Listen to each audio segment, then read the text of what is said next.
لو عايزة تعملي فطار جديد ومختلف لولادك، تعالي شوفي معايا طريقة الماوي دي او كيكة الفيش. هي حاجة كده مختلفة وجميلة وهشة وزي الكيكة بالظبط، بس طبعا مع اختلاف الطعم. بس برضو طعمها جميل جدا.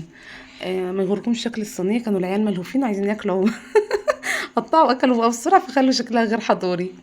المهم ندخل في الطريقة. والأول مرة بتشوفيني، أنا أميرة من اسكندرية ومتجوزة هنا في الصعيد، اتعلمت كل الحاجات دي هنا اهو.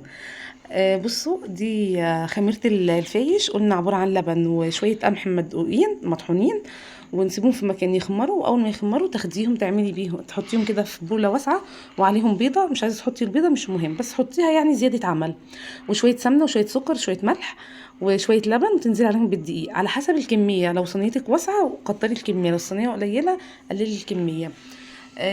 بس وتاخدي القوام بتاعها ما يكونش تقيل وما يكونش خفيف، المهم يكون اتقل من الكيكه. تمام. بصوا القوام هتشوفوه معايا اهو.